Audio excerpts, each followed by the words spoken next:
Hola, mi nombre es Max, nos encontramos en Granada, a los pies de la Alhambra, en la Cuesta Gomérez, en la capilla de la Cuesta Gomérez, un palacete del siglo XVII, donde vamos a tener una pequeña charla informal, una presentación de mi último libro, Un área andalusí en Persia.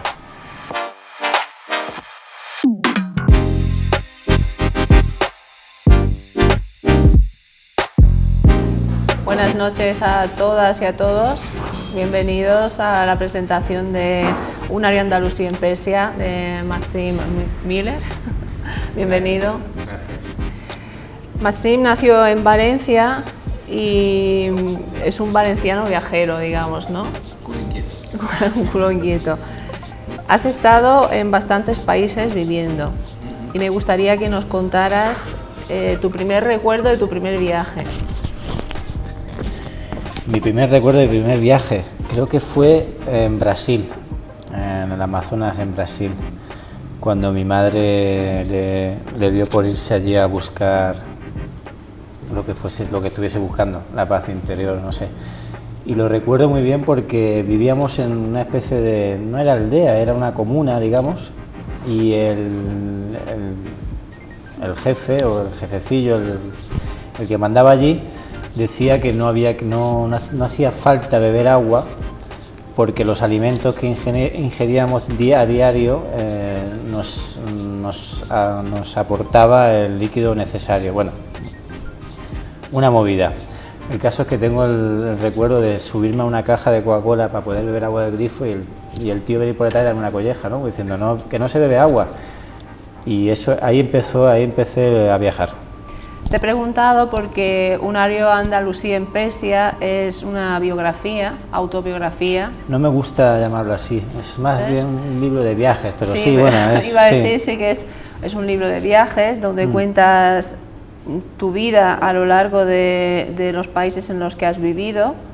Es un compendio de cultura, es un compendio de diversas religiones, gastronomía, que así ya es. Un día te dije que habías incluido poco por lo que hay.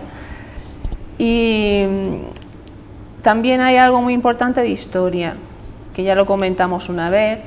Tú has vivido a lo largo de esta historia de tu vida dos momentos históricos fundamentales, que yo creo que a ti también te marcaron especialmente por el lugar donde vivías.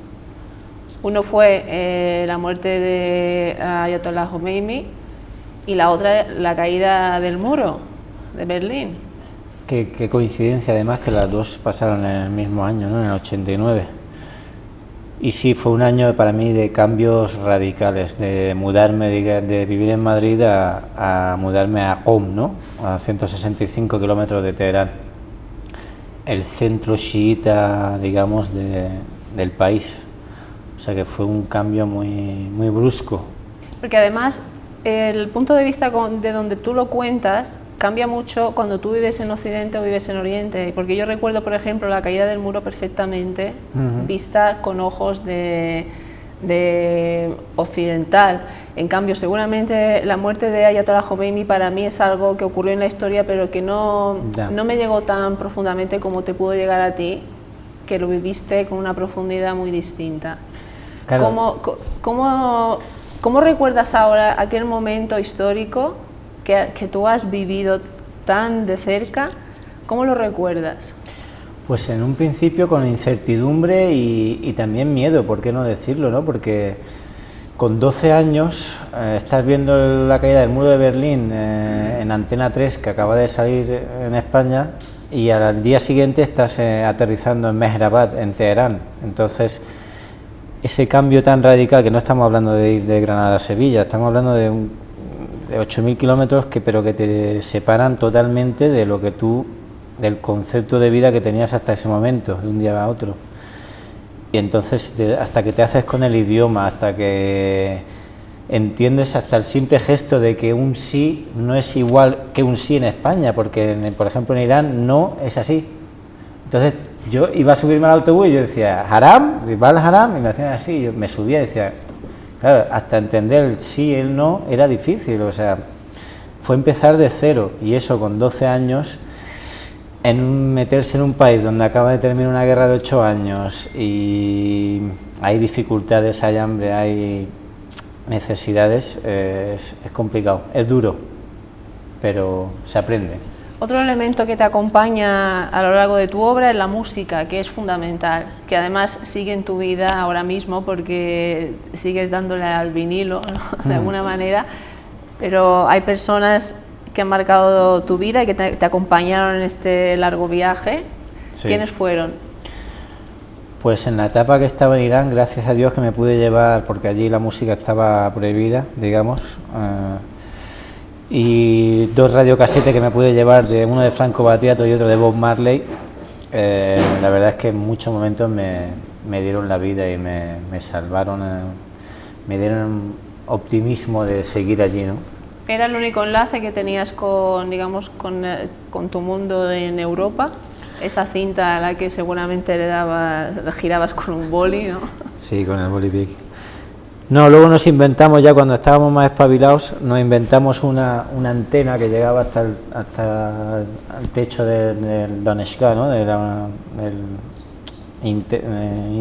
¿Cómo se dice? Internado donde estábamos, y ya ahí ya pillábamos alguna emisora de Turquía y ya ahí podíamos, la lambada la escuché por primera vez allí, coño, qué curioso, ¿no? Entonces, hay vida fuera de aquí, del Donetsk. Pero sí, no lo pasábamos bien. En este libro cuentas cosas que son duras, pero siempre lo cuentas con un optimismo apabullante, que es muy llamativo. Me gustaría que nos contaras una cosa de cada país donde has vivido, con lo que te quedas ahora mismo, ahora sí. Pues la de Brasil ya te la he contado, es más, lo de Marruecos me quedo cuando empecé a alquilar mi bici para poder probar la torta esa que hacía la vecina, que vendía a dirham la porción. En Irán es que Irán me marcó mucho, Irán fue duro. Irán recuerdo ir a por agua, porque el agua no era potable, porque Qom está situado al lado de un lago salado, entonces el agua que salía por el grifo no era potable, estaba malísima, salada. Entonces venían unos camiones cisterna y había que ir a cargar las botellas, los bidones, y eso era duro, ¿no? Cuando tienes que cargar 2 bidones de 20 litros en cada mano con 12, 13 años, que no puedes con ello, y eso lo recuerdo como decir, qué duro, ¿no? ¿Dónde he venido? Quiero que nos cuente la anécdota de la bici, porque yo creo que todo el mundo te lo va a pedir. Cuéntanos la anécdota de la bicicleta, porque fue súper ingeniosa. Sí, bueno, también aprendí la lección, porque uno se cree listo, luego siempre hay uno más listo que uno, ¿no? Nada, yo en el barrio pues tenía una bicicleta que me había traído en nuestro Seat Panda, una bicicleta chiquitilla, y me dio por alquilarla por un dirham a los chavales del barrio para que se diesen una vuelta en el barrio. Lo que pasa es que luego llegó uno que era más listo que yo y dijo, ahora vengo, y salió y ya no lo volví a ver. A la semana vino la madre con la bici, el niño cogió la oreja y me devolvió la bici, la madre. Y ahí aprendí la lección de que no hay que confiar tanto, ¿no? hay que ser tan confiado. Creo que cada capítulo de Un Ario andaluz siempre es una lección. No sé cómo lo ves tú, lecciones de vida. No sé, yo intento animar a la gente a viajar con este libro y sobre todo a no poner fronteras, Muchas veces tendemos a creernos lo que nos cuentan en la televisión o leemos en la prensa sin antemano haberlo visto con nuestros propios ojos o haberlo vivido, ¿no? Entonces no hay que juzgar y no hay que viajar, hay que leer, hay que viajar, hay que escuchar música en vinilo y vivir la vida. Es un regalo. Tienen que leer esta obra para entender muchas cosas, porque das unas lecciones de vida importantísimas. También tiene mucho de filosofía y mucho de religión. ¿Cómo asumes el cambio de una religión a otra cuando, por ejemplo, la familia se convierte al Islam? Tiene que ser un choque cultural muy grande.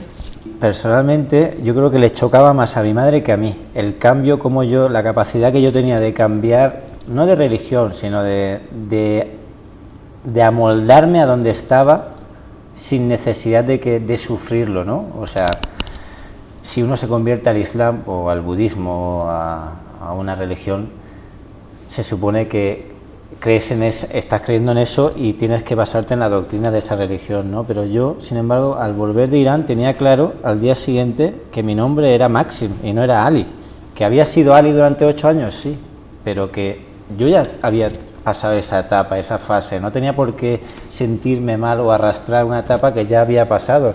Entonces, sobre la marcha me iba adaptando ahí donde iba y no sé, creo que es la forma de ser, no tienes que dejar que te marque tanto, que te influya tanto para el resto de tus vidas. Si has creído en el Islam y has hecho el Ramadán durante 8 años, muy bien por ti, pero tampoco pasa nada si el día de mañana no haces el Ramadán. Eres muy generoso contando los detalles de tu vida cotidiana, de cuando estudiabas, de pequeñas anécdotas de la vida que ayuda a situarnos en ese país, en ese momento. ¿Habrá más? Hay más y aparte ya con un poquito de fundamento, conocimiento, ya ahora que me ha arrancado, el segundo lo que estoy escribiendo me está gustando mucho.